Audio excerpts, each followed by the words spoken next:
오늘은 대강절 네 번째 주일입니다. 스가랴 선지자를 통해 말씀해 주신 메시아, 하나님께서 보내주신 그리스도 예수님을 통해 베푸실 은혜에 대해서 오늘 스가랴서 14장 20절 21절, 스가랴서 맨 마지막 말씀에는 이렇게 말씀합니다. 그날에는 말방울에까지 여호와께 성결이라 기록될 것이라. 여호와의 전에 모든 솥이 제단 앞 주발과 다름이 없을 것이니 예루살렘과 유다의 모든 솥이 만군의 여호와의 성물이 될 것인즉 제사 드리는 자가 와서 이 솥을 취하여 그 가운데 고기를 삶으리라. 그 날에는 만군의 여호와의 전에 가나안 사람이 다시 있지 아니하리라. 말방울에까지 여호와께 성결이라 기록될 것이라고. 그날에는 그리스도 예수님 보내주시고 하나님의 백성들에게 구원의 은혜 베푸셨을 때에 주실 은혜를 이렇게 말씀하셨습니다.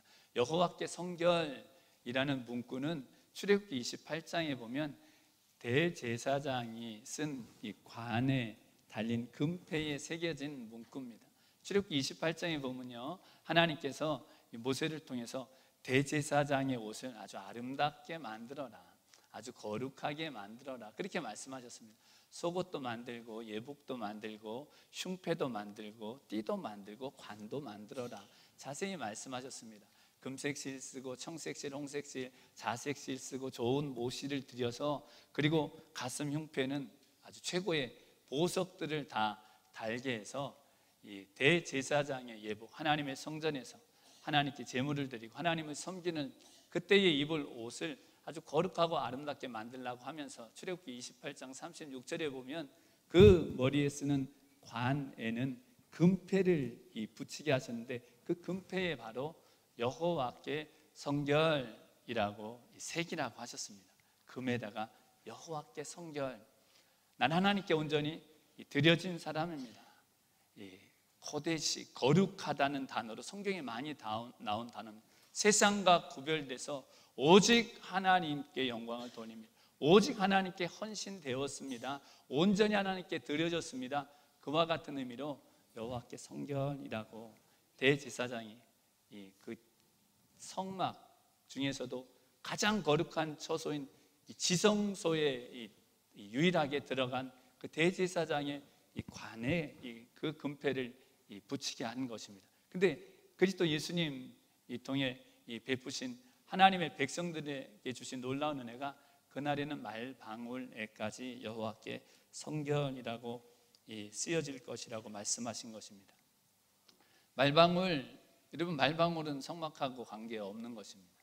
그냥 너무나 사소한 것, 그리고 너무나 하찮은 것, 잘 사람들에게 이 소리가 나기 전까지는 잘 보이지도 않는 그 말방울에까지 여호와께 성결, 그렇게 기록될 것이라고, 온 천지에 하나님의 거룩함이 가득하게 할 것이라고 말씀하신 것입니다. 너무 사소한 것에까지 여호와께 성결. 여러분, 마치 우리 오늘날로 하면요, 집에 부엌에 도마에, 도마 있죠, 도마. 음식 만들려고 하는데 도마에 여호와께 성결 이렇게 써 있는 거예요. 칼에 요 끝에 그리스도는 왕이십니다, 주님의 영광을 위하여, 칼에 그렇게 써 있는 거예요. 화장실에 들어갔더니 이 휴지 거리대에 주님은 최고십니다, 주님을 사랑합니다, 여호와께 성결, 뭐 이렇게 써 있는 거예요. 좋으시겠죠? 별로 관심 없어요? 애들 책방에 갔더니 책상에도 여호와께 성결 이렇게 써 있고, 애들 쓰는 이 볼펜에도 주님은 왕이십니다 이렇게 써 있는 거예요. 밖에 나갔더니 버스에도 여호와는 거룩하십니다, 이 기차에도 그리스도는 왕이십니다. 여러분, 암트를 가도 도서관을 가도 가는 곳곳마다 그리스도는 왕이십니다, 뭐 이렇게 다 써 있는 것, 이게 바로 무엇이냐면 말방울에까지 여호와께 성결이라고 기록될 것이라고 말씀하신 것입니다. 여러분, 사실 이 말씀 막 온 천지 가는 곳마다 주님의 이름이 써 있고 하나님은 거룩하시다고, 주님은 영광의 왕이시라고 써 있다면 희한할 일일 것 같지만, 사실 이 본문의 의미는 무엇이냐면 막 그 모든 곳에 그와 같은 이름이 새겨진 그것이 중요한 것이 아니라 이 모든 사람들의 이 마음에서부터 그 삶이 그것들을 사용하는 모든 사람들의 마음이 정말 중심에서부터 여호와께 성결된 것, 하나님을 기쁘시게 하는 것, 정말 하나님을 경외하는 자 된 것, 그것이 바로 말 방울에까지 여호와께 성결이라고 기록될 것이라고 말씀하신 것입니다. 지난주 저희가 말씀 나눴죠. 스가랴서 12장 10절에 그날에는 은총과 간과는 하나님의 성령을 부어주실 것이라. 스가랴서 13장 1절에 죄와 더러움을 씻는 샘이 활짝 열려질 것이라고 말씀하셨죠. 그 스가랴 13장 1절 말씀에 이어서 주신 말씀이 무엇이냐면 하나님께서 하나님의 백성들을 깨끗하게 하시겠다, 정말 거룩하게 하시겠다, 성결하게 하시겠다는 말씀이 스가랴서 13장 이 7절부터 이 9절 말씀에 이렇게 기록되어 있습니다. 만군의 여호와가 말하노라. 가라, 깨어서 내 목자 내 짝된 자를 치라. 목자를 치면 양이 흩어지려니와 작은 자들 위에는 내가 내 손을 들이오리라. 내 짝, 나하고 아주 가까이 붙어서 나하고 하나 같은 존재, 하나님의 짝 예수님이십니다. 칼이 목자를 친다. 예수님 십자가 죽임당하시는 거죠. 여호와가 말하노라. 이 온 땅에서 3분의 2는 멸절하고 3분의 1은 거기 남으리니. 더 많은 사람들이 심판받고 더 적은 사람이 구원받는데 9절에 보면 그리스도 예수님 죽으심을 통해 이루시는 구원을 이어서 이렇게 말씀하십니다. 내가 그 3분의 1을 불 가운데 던져 은같이 연단하며 금같이 시험할 것이라. 그들이 내 이름을 부르리니 내가 들을 것이며 나는 말하기를 내 백성이라 할 것이요 그들은 말하기를 여호와는 내 하나님이시라 하리라. 그리스도 예수님, 목자 되신 예수님이 침을 당해 십자가 죽이심을 당해서 3분의 1을 구원하시는데 구원받은 그 백성에게 베푸시는 은혜가 무엇이냐면 불 가운데 던져서 은같이 연단할 것이다, 불같이 시험할 것이다, 그와 같이 말씀하신 것입니다. 연단하시겠다, 그와 같이 말씀하신 것입니다. 여러분, 연단이 무엇입니까? 예수님 통해 베푸신 은혜가 연단이라는 것입니다. 연단. 여러분, 연단이란 단어를 들으면 하나님 내게도 연단을 주옵소서 막 그런 마음 별로 생기신 분 없죠? 막 기도드리면서 주여 불같은 연단을 저에게 주옵소서, 그런 기도 해보신 분 없죠? 여러분, 우린 연단을 별로 좋아하지 않습니다. 근데 예수님 통해서 하나님은 우리를 연단하시겠다고 말씀하십니다. 연단이 무엇이기 때문에 그러냐면 연단은 금을 만드는 것이기 때문에 그렇습니다. 하나님은 우리를 뭐처럼 만드시겠다고 말씀하시냐면 금같이 만드시겠다고 말씀하신 것입니다. 금처럼. 여러분, 하나님 금 좋아하실까요? 안 좋아하실까요? 여러분, 금 좋아하십니까? 안 좋아하십니까? 금 좋아하시죠? 금. 하나님 우리 수준에 맞춰서 얘기해 주신 거예요. 우리를 금같이. 하나님 금 안 좋아하십니다. 근데 우리가 생각하는 최고처럼 하나님 우리를 뭐와 같이 만들기 원하시냐면 우리를 정금같이 만들기 원하십니다. 금같이 되면요, 그 스가랴 13장 이 9절에 뭐라고 말씀하셨냐면 그들이 부를 때에 내가 응답할 것이다, 그렇게 말씀하신 것입니다. 이는 내 백성이라 하나님께서 그렇게 말씀하신 것입니다. 그리고 그들은 말하기를 하나님은 나의 하나님이십니다, 그렇게 말씀하신다는 것입니다. 내 백성, 내게 생명처럼 소중한 내 자식, 내 사랑하는 아들, 하나님이 연단 받은 백성을 정금같이 소중히 여긴다는 것입니다. 그리고 연단을 받고 나면 하나님은 정말 나의 하나님이십니다. 하나님은 최고의 하나님이십니다. 연단받아 정금같이 된 백성이 그렇게 하나님을 향해 찬양 드린다는 것입니다. 여러분, 지난 한 주 동안요, 지난 한 주 동안 혹시 하나님 정말 최고십니다, 하나님 너무 감사해요, 여러분, 이런 감사의 고백을 몇 번이나 들으셨습니까? 하루에 한 번? 아니면 하루에 한 10번? 아니면 잘 기억이 안 나십니까?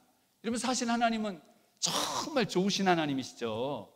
하루에 한 번, 10번이 아니라 100번을 하나님은 정말 너무나 좋으십니다 해도 정말 이 부족한 분이 누구냐면 하나님이 우리에게 베풀어 주신 은혜입니다.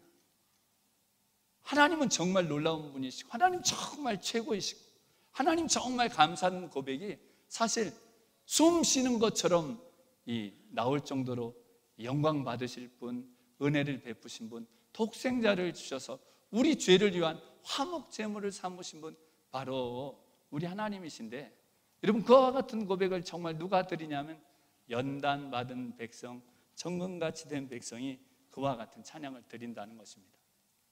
저희가 지지난주 나눴던 스가랴서 7장 말씀에 보면 스가랴서 7장 13절에 그들이 내가 불러도 그들이 대답지 않아서, 그들이 날 부를 때도 내가 대답지 않았다고 하나님께서 이 스가랴 당시 유다 백성들의 조상에 대해서 그렇게 말씀하셨죠. 내가 그들을 그렇게 불러가지고 진실한 재판을 해라, 피차에 인애와 긍휼을 베풀어라, 약한 자를 돌봐줘라, 마음으로라도 남 해하기를 도모하지 말라 말하고 말했는데도 그들이 내 말 안 들어서 그들이 멸망받고 고통받을 때 나도 그들의 말을 듣지 않았다. 이것이 하나님이 스가랴 당시 이스라엘 백성들에게, 그 조상만 그랬던 것이 아니라 꿈 같은 포로 귀환으로 성전을 지으면서도 스가랴 당시 유다 백성들도 그랬던 것입니다. 근데 그랬던 그들에게 그리스도 예수님 메시아를 보내주시면 연단 받고 나면 그들이 정말 진실한 자가 된다는 것입니다. 피차에 인애와 긍휼을 정말 베푸는 자가 되게 하시겠다고 말씀하신 것입니다. 정말 약한 자를 긍휼히 여기고 돌봐주는 자가 되게 하시겠다는 것입니다. 중심으로라도 남 해하기를 도모하지 않고 마음에서부터, 마음 깊은 데서부터 정말 불쌍히 여기고 사랑하는 자 되는 것. 누가 그렇게 되냐면 연단 받은 백성들, 그들이 부를 때에 내가 이제 응답할 것이라. 넌 내 백성이다, 내 자녀다, 내가 함께 있다. 그와 같은 은혜를 연단 받은 하나님의 백성들에게 허락하신다는 것. 이 복 주시려고 우리를 정금처럼 만드시겠다는 것입니다. 스가랴 이 당시로부터 이 말씀 기록되고 한 수십 년 뒤에 기록된 말라기 이 선지자를 통해 주신 말씀도 메시아에 대해서 동일하게 말씀하십니다. 말라기서 3장 1절에서 4절에 이와 같이 말씀하십니다. 만군의 여호와가 이르노라, 보라 내가 내 사자를 보내리니 그가 내 앞에서 길을 예비할 것이요 또 너희의 구하는 바 주가 호련히 그 전에 임하시리니 곧 너희의 사모하는 바 언약의 사자가 임할 것이라. 그의 임하는 날을 누가 능히 당하며 그의 나타나는 때에 누가 능히 서리요. 그는 금을 연단하는 자의 불과 표백하는 자의 재물과 같을 것이라. 그가 은을 연단하여 깨끗게 하는 자 같이 앉아서 레위 자손을 깨끗하게 하되 은같이 그들을 연단하리니 그들이 의로운 재물을 나 여호와께 드릴 것이라. 그때에 유다와 예루살렘의 헌물이 옛날과 고대와 같이 나 여호와께 기쁨이 되려니와. 여러분, 그들이 드리는 예물이 정말 하나님이 기뻐 받으시는 예물이 되는 것, 언제 그렇게 되냐면 그들이 연단마다 금과 같이 은과 같이 되었을 때에 내가 언약의 사자를 보내겠다, 그렇게 말씀하신 것입니다. 말라기라는 단어의 뜻이 나의 사자라는 뜻입니다. 하나님께서 하나님의 사자를 보내셨습니다. 언약의 사자 예수님을 보내시는데 그 예수님이 어떤 분이시냐면 바로 이 2절에 말라기 3장 2절에 금을 연단하는 자의 불 같고 표백하는 자의 잿물 같을 것이라고 말씀하신 것입니다. 금으로 우리를 만드신다는 것입니다. 여러분, 우리는 금을 가질래, 연단을 가질래? 그러면 여러분 뭘 가지시겠어요? 여러분, 연단? 늘 가져야 되겠다고 생각을 했다가도 나도 모르게 금을 갖는 게 여러분 우리의 본성입니다. 하나님 우리 본성을 잘 아시고 우리를 그리스도 안에서 연단받게 하십니다. 그래서 우리가 금을 갖는 자가 아니라 우리가 금 같은 하나님의 백성이 되게 하시는 것, 그것이 바로 무엇이냐면 그리스도 예수님 통해 주시는 은혜라는 것입니다. 그러면 우리가 드리는 제사가 여러분 성전에서뿐 아니라 영과 진리로 하나님을 예배하고 로마서 12장 1절 2절 말씀처럼 내가 하나님의 모든 자비하심으로 너희를 권하니 너희 몸을 하나님이 기뻐하시는 거룩한 산제물로 드리라. 이는 너희의 드릴 영적 예배니라. 너희는 이 세대를 본받지 말고 마음을 새롭게 함으로 변화를 받아 하나님의 선하시고 기뻐하시고 온전하신 뜻이 무엇인지 분별하도록 하라. 삶의 모든 자리에서 하나님을 기쁘시게 하는 자 되게 하신다는 것입니다. 마음 중심, 그 누구도 볼 수 없는 마음 깊은 곳에서부터 정말 하나님을 경외하는 여호와께 성결, 내 마음 깊은 곳에서부터 내 모든 삶의 자리가 정말 여호와께 성결된 자 되게 하시는 것, 그것이 바로 그리스도 예수님 통해 우리 연단받은 자, 이 친정한 하나님을 기쁘시게 하는 백성 되게 하시겠다고 말씀하신 것입니다. 오늘 스가랴서 14장 21절에는 말방울에까지 여호와께 성결이라 기록될 것이라고 말씀하시고서 그 맨 마지막 부분에 가나안 사람이 다시 있지 아니할 것이라고 말씀하셨습니다. 가나안 사람이 다시 있지 않을 것이라고 하신 것입니다. 여러분, 가나안 사람이 누굽니까? 레위기 18장에 보면 하나님께서 이스라엘 백성 애굽에서 이끌어내시고 가나안 땅에 들어가게 하시기 전에 레위기 18장 3절 4절에 뭐라고 말씀하시냐면, 너희는 애굽 사람들처럼 살지도 말라. 너희가 나온 애굽 사람들처럼 살지도 말고 너희가 들어갈 가나안 땅 사람들처럼 살지도 말라, 그렇게 말씀하십니다. 그리고 레위기 18장 6절부터 23절까지요, 아주 많은 구절, 구구절절 아주 구체적으로 그들이 어떤 죄를 지었는지를 막 기록하십니다. 아니, 인간의 탈을 쓰고 이런 짓을 해서 이런 짐승 같은 놈들, 막 그와 같은 생각이 들 정도의 죄들이 레위기 18장 6절부터 23절까지 쭉 기록되어 있습니다. 그리고 레위기 18장 24절 25절에 뭐라고 말씀하시냐면, 그들이 지은 죄는 땅이 그들을 토해내기까지 죄를 지은 놈들이다. 그래서 내가 그들을 그 땅에서 쫓아내는 것이다. 하나님께서 그 가나안 땅 사람처럼 살지 말라고 말씀하셨습니다. 여러분, 근데요, 하나님이 출애굽의 그 놀라운 기적으로, 그리고 약속하신 가나안 땅으로 이스라엘 백성을 그 땅을 차지하게 하셨는데, 이스라엘 백성이 그 땅에 들어가서 누구처럼 살았냐면 가나안 땅 사람들처럼 살았습니다. 하나님 경외하지 않고 세상 풍속을 따라 마음과 육체가 원하는 것, 탐욕과 쾌락을 쫓으면서 이스라엘 백성들이 살았습니다. 그들은 원래 하나님 백성인데 가나안 땅 사람들처럼 산 그들을 하나님 어떻게 하셨냐면 쫓아버리셨습니다. 예루살렘을 멸망시켜버렸습니다. 성전이 폐허가 되게 하셨습니다. 포로로 끌려가게 하셨습니다. 그것이 바로 스가랴 당시 유대인들이 조상들에게 있었던 일입니다. 근데 그 70년 후에 꿈 같은 포로 귀환으로 하나님의 성전을 짓고 있는 스가랴 당시 유대인들, 그 전 예루살렘이 멸망할 때 조상들처럼 그런 가증스러운 죄는 짓지 않았지만 그들의 마음속에 여전히 여호와께 성결되지 못한 모습이, 성전을 지으면서도 무너진 하나님의 성전을 짓는 그들 가운데도 온전히 하나님께 드려지지 못한 모습이 있었습니다.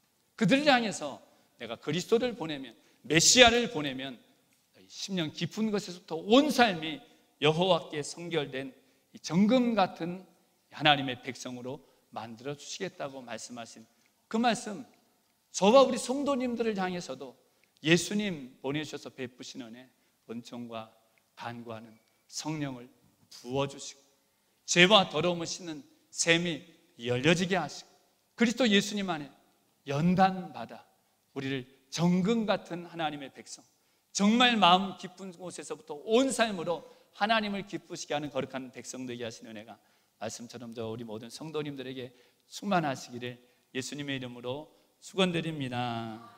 아멘. 두 번째, 말방울에까지 여호와께 성결이라 기록될 것이라고 불같이 단련하셔서 정말 정금 같은 하나님의 백성으로 만들어 주시는 하나님께서 그 불같은 시련 가운데 우리를 하나님이 보호하셔서 결국 정말 정금 같은 하나님이 기뻐하시는 것을 정말 따르고 하나님이 가장 소중히 여기시는 이웃을 내 몸처럼 사랑하고 마음에서부터 인애와 긍휼을 베푸는 백성 되게 하시겠다고 말씀하십니다. 사도 베드로를 통해서도요, 하나님의 백성에게 주시는 연단에 대해서 이렇게 말씀하십니다.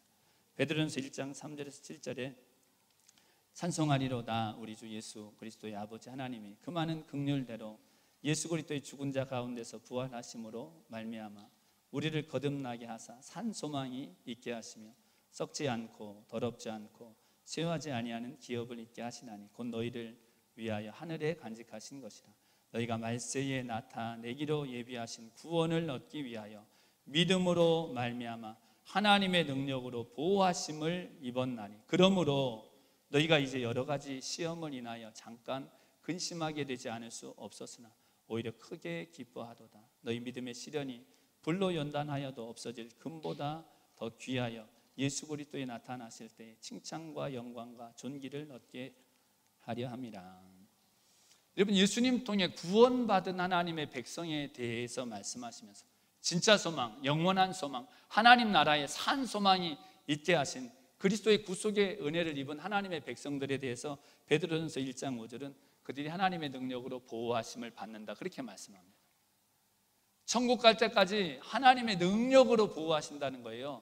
여러분, 두려울 것이 없는 것이죠. 하나님의 능력이 여러분 얼마나 큰 능력입니까? 시편 121편에 보면 졸지도 아니하시고 주무시지도 아니하시고 낮의 해와 밤의 달이 우리를 상치 않도록 들어가나 나가나 어딜 가든지 눈동자처럼 우리를 보호하시는 하나님의 능력으로 보호하신다고 베드로전서 1장 5절에 말씀하시고서 바로 6절에 하신 말씀이 무엇이냐면 그러므로 너희가 이제 여러 가지 시험을 인하여 잠깐 근심하게 되지 않을 수 없으나.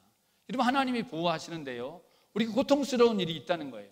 괴로운 일이 있다는 거예요. 그것도 7절 말씀 보면 불같은 시련이 있다고 말씀하신 것입니다. 여러분, 왜 하나님 보호하시는데 불같은 시련이 있습니까? 이렇게 생각할 수도 있지만 불같은 시련 중에서도 하나님이 보호하신다고 이 말씀하시는 것입니다. 불같은 시련, 하나님이 그리스도 안에서 우리에게 아까 말씀드렸듯이 주님 시련을 제게 주시되 불같은 시련을 주옵소서. 우리에게 이런 마음 없죠. 왜 이런 마음이 안 듭니까? 시련이 너무나 아프죠. 이런 불같은 시련 당하면 무슨 생각이 드냐면 죽을 것 같아요. 죽을 것 같아. 이러다 죽겠다 정말. 근데 하나님께서 그 죽을 것 같은 시련에서 보호해 주신다는 것입니다. 보호해 주시고 살려주신다는 거예요. 그리고 나아보니 뭐가 되냐면 금이 되게 하시더라는 것입니다. 그러니 하나님 우리를 어떻게 하십니까? 연단하신다는 것입니다. 시련하신다는 것입니다. 하나님 사랑하는 자를 연단하시고. 시편 119편 71절 말씀이 그 말씀이죠. 고난 받는 것이 내게 유익이라. 고난 당하고 나니까 하나님의 윤리, 하나님의 마음, 하나님의 말씀, 하나님의 뜻을 알게 되었다고. 그 시편 119편 바로 다음 절 72절 말씀이 무엇이냐면 그 고난으로 하나님의 뜻을 알고 나니까 그 하나님의 말씀, 하나님의 뜻이 천천금은보다 승하니이다. 그와 같이 고백합니다. 여러분, 고난을 통해서요 우리로 하나님을 더 알게 하십니다. 정말 하나님을 경외하는 자가 되게 하십니다. 정말 정금 같은 믿음을 가진 자가 되게 하는 것, 그것이 바로 믿는 자에게 그리스도 예수 안에서 우리를 정금과 같이 만드는 과정이라고 말씀하신 것입니다. 여러분, 성경에요 정말 이 불같은 시련을 당했지만 하나님의 능력으로 보호하심을 입은 사람이 누구냐면 요셉입니다. 요셉. 여러분, 요셉은 형들의 질투를 받았죠. 시기를 받았죠. 형들이 죽여버리겠다. 여러분, 사람 죽이고 싶어 본 적 있어요? 요셉의 형들은 죽이겠다고 마음만 먹은 게 아니라 진짜 죽여버린 것처럼 요셉을 그렇게 내동댕이 쳤습니다. 야곱, 아버지 야곱이 아내가 당신 여럿이었죠. 아내 둘, 첩 둘인데 가장 사랑하는 여인 라헬이 아들을 제일 늦게 낳은 거예요. 제일 늦게. 딴 여인들은 다 낳을 동안. 그러니 그렇게 가장 사랑하던 여인이 낳은 이 마지막 뒤에 아들 중에 첫 번째 아들이 누구냐면 야곱입니다. 야곱. 요셉. 그 요셉이 너무나 사랑스러운 거예요. 야곱이 요셉을 낳고 그렇게 기다리던 사랑하는 그 아내의 아들 낳고서 그래서 세마포 옷을 입혔죠. 나중에 다윗의 공주들이 보면 왕의 공주들이 세마포 옷을 입어요. 그러니 그 요셉이 이 세마포 옷을 입은 걸 보고 형들이요 이 아버지의 사랑을 빼앗긴 그 박탈감이 얼마나 컸던지 죽여버리겠다. 그래갖고 정말 물 없는 구덩이에 쳐넣죠. 요셉을 쳐넣었다가 이렇게 죽이느니 그냥 팔아버리자 해가지고 이러면 인신매매합니다. 인신매매. 그것도 형들이 팔아버리죠. 애굽 땅으로 가는 상인에게 팔아버립니다. 그렇게 와서 이 애굽에서 노예가 된 사람이 여러분 요셉이죠. 여러분, 외국 땅에 나와 사는 거 여러분 쉽습니까? 어렵습니까? 대답할 필요도 없으죠. 여러분, 이국 땅에 와서 사는 거 여러분 뭐 다 준비하고 생각하고 와도 힘든데 요셉은요 어린 나이에 형들에게 그것도 팔려갖고 여러분 노예가 된 것입니다. 여러분, 이런 일이 어디 있습니까? 그가 당한 일이 또 무엇이냐면 그나마 거기 가서 노예로 열심히 살다가 그래도 좀 적응도 하고 또 주인에게 인정도 받아가지고 그 노예 중에서는 최고의 자리, 총무의 자리에 갔는데 그때 그 보디발 장군의 아내가 요셉을 막 유혹하죠. 요셉에게 창세기 39장 7절에 보면 눈짓합니다. 눈길을 막 그윽한 눈길을 계속 주고 막 유혹의 눈길을 주다가 나중에는 사람만 없으면 같이 자자고 그냥 창세기 39장 10절에 보면 날마다 그렇게 계속 나중에는 옷을 붙잡았는데 요셉이 그 옷을 그냥 벗어 제치고 도망갈 정도로 그렇게 강력하게 미친 듯이 무섭게 요셉을 유혹했죠. 근데 요셉이 어떻게 합니까? 창세기 39장 8절 9절을 보면요, 주인이 나에게 다 맡겼어도 당신만 안 맡겼습니다. 그렇지만 내가 더 이와 같은 죄를 저지를 수 없는 이유는 하나님 앞에 내가 이 큰 악을 행하는 죄를 범할 수 없습니다. 요셉이 그렇게 하고서 여러분 그 유혹을 뿌리친 것입니다. 여러분, 하나님이요, 요셉 정도 이런 마음 가지고 내가 하나님 앞에 죄를 범하지 않겠다고 하고 그렇게 도망갔으면 막 하나님이 기적을 베푸셔갖고 막 요셉에게 큰 상을 막 갑자기 내리시든지, 아니면 그거는 아니더라도 옥에 갇히지는 않게 해주시든지, 이러면 얼마나 정말 우리 마음에 감사가 되고 위로가 되죠. 근데 그런 요셉이 어떻게 됩니까? 옥에 갇혀버립니다. 옥에. 여러분, 요셉이 당한 이런 시련은요, 사실 그야말로 용광로 같은 시련을 요셉이 당한 거예요. 근데 하나님이 어떻게 하셨냐면 보호해 주셨습니다. 베드로전서 1장 5절 말씀처럼 하나님의 능력으로 보호해 주셨습니다. 창세기 39장에 보면요, 요셉이 형통했다는 말이 3번 나옵니다. 창세기 39장 2절, 3절, 23절 세 곳에 나오는데, 그때가 딱 언제냐면 형들에게 팔렸을 때, 노예로 팔려갔을 때, 억울한 누명 쓰고 옥에 갇혔을 때, 성경은 그때를 요셉이 형통했다고 그렇게 기록하고 있습니다. 여호와께서 요셉과 함께 하셔서. 여러분, 형통했다고 하면 국무총리가 됐을 때에 요셉이 진짜 형통했다, 여러분 이렇게 성경에 쓸만한데, 성경은 요셉이 형들에게 팔려갔을 때, 그리고 억울한 누명 쓰고 옥에 갇혔을 때 여호와께서 그와 함께 하신 것이 그 형통이라고 말씀하신 것입니다. 이 형통이 어떤 의미냐면요, 하나님이 계획하신 일이 이루어져 가고 있다는 것입니다. 요셉의 생에 계획하신 일이 이루어져 가고 있다는 거예요. 말씀드렸듯이 요셉이 국무총리 된 그 자체가 놀라운 은혜죠. 당시 대제국 1인 지하 만인 지상의 자리, 이 국무총리 된 것 하나님의 놀라운 기적인데, 성경은 그것 자체를 형통으로 말씀하신 것이 아닙니다. 그것 자체가 형통의 절정이라고 말씀하신 것이 아닙니다. 그게 여러분 형통이라면, 제가 전에도 말씀드렸듯이 최고의 형통은 애굽의 바로왕이 진짜 형통이죠. 바로왕 형통한 것 아니죠. 여러분, 사울이 왕 된 것 하나님 은혜로 된 얼마나 놀라운 일입니까? 근데 왕이 된 사울이 하나님 말씀 거역합니다. 하나님 거역합니다. 버림당하죠. 여러분, 사울이 왕 된 것 형통입니까? 왕 안 되는 것이 훨씬 나았던 것이 오히려 사울에게 있었던 일입니다. 그 자리에서 어떤 일을 했는지, 요셉이 애굽의 국무총리가 되고서 하나님이 요셉을 통해 이루신 일이 있었습니다. 7년 풍년, 7년 흉년, 다가올 시기를 준비하게 하셔서 굶어 죽을 수많은 사람들을 살리게 하십니다.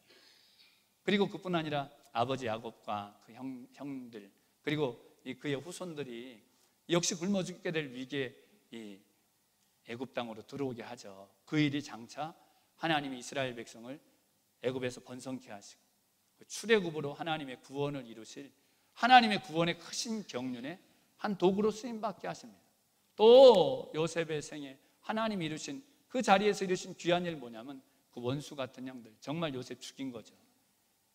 천천지 한을 그 형들에게 풀 수 있는 자리에 간 요셉이 정말 마음을 다해서 형들을 용서하는 자가 됩니다. 형들을 정말 사랑하는 자가 됩니다. 그럼 어떻게 해서 요셉이 이와 같은 사람이 된 것입니까?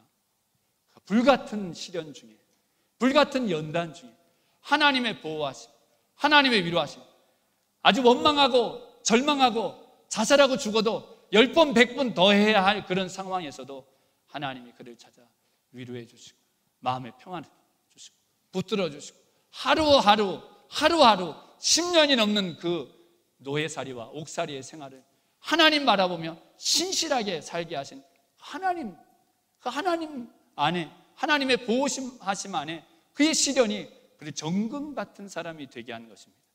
진정으로 하나님의 마음 가지고 인애와 긍휼을 베푸는 자가 되게 하시고 중심에서부터 용서하는 자가 되게 하신 것입니다. 창세기 50장 맨 마지막에 보면 그 요셉의 맨 마지막 모습이 기록되어 있습니다. 그가 죽습니다. 여러분, 요셉이 죽고 그 자녀들에게 남긴 유언이 뭐냐면, 내 해골, 내 뼈를 하나님의 약속의 땅으로 갈 때에 꼭 가지고 나가라고 그가 유언합니다. 최고의 영화를 누린 요셉이요, 그 땅에 그 자손들이 잘 살기를 바라지 않았습니다. 그 가장 높은 자리에 가서도 탐욕과 쾌락을 쫓는 자가 아니라 하나님의 약속을 끝까지 바라보는, 쾌락에 넘어지지 아니하고 탐욕에 마음 뺏기지 아니하고 하나님을 정말 경외하는 자가 된 것, 불같은 시련을 통해서 하나님의 보호하심을 받고 정금 같은 이 믿음의 사람이 된 그 요셉의 생을 통해서 하나님이 그에게 이루어 주신 것, 그가 정말 형통한 자가 되게 하신 것입니다. 여러분, 예수님 통해서 하나님이 이와 같은 은혜를 우리에게 베푸십니다. 시련, 정말 고통스러운 시련, 끝나지 않을 것 같은 시련, 정말 죽을 것 같은 시련, 하나님이 믿음의 사람들에게 허락하신다는 것입니다. 그러나 하나님의 능력으로 보호하셔서 그 죽을 것 같은 시련이 나중에 보니까 죽을 것 같은 자리에서 살게 하시고, 남들이 보면 다 죽은 것 같은데 하나님이 살게 하시고, 사망에서 일어난 부활의 생명을 가진 자가 되게 하시고, 정금 같은 믿음을 가진 자가 되게 하시고, 정말 말 방울에까지 여호와께 섬겨요.